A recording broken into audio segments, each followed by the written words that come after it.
রাজধানীর ever care হাসপাতালে টানা কয়েকদিন ধরে চিকিৎসাধীন রয়েছেন বিএনপি চেয়ারপারসন ও সাবেক প্রধানমন্ত্রী বেগম খালেদা জিয়া। তিনি সিসিইউতে বিশেষজ্ঞ দলের নিবিড় নজরদারিতে আছেন।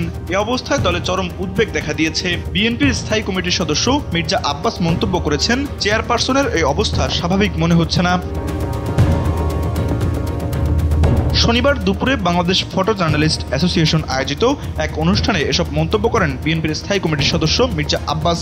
তিনি বলেন, কারাগারে থাকাকালীন তিনি সবসময় কর্মকর্তাদের কাছ থেকে সতর্ক ছিলেন, কারণ কারাগারে স্লো পয়জন দেওয়া হয়। তিনি আরও জানান, ঢাকায় আসা ভারতীয় এক সাংবাদিকের সঙ্গে তার সাক্ষাৎ হয়েছিল।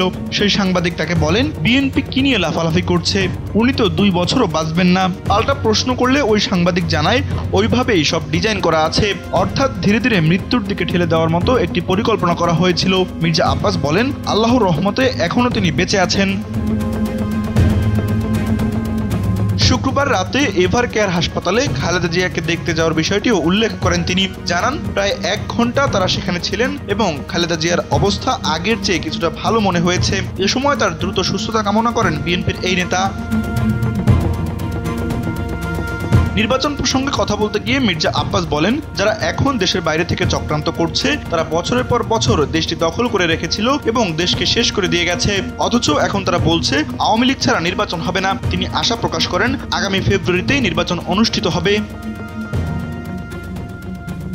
তানভীর আহমেদ, এনপিবি।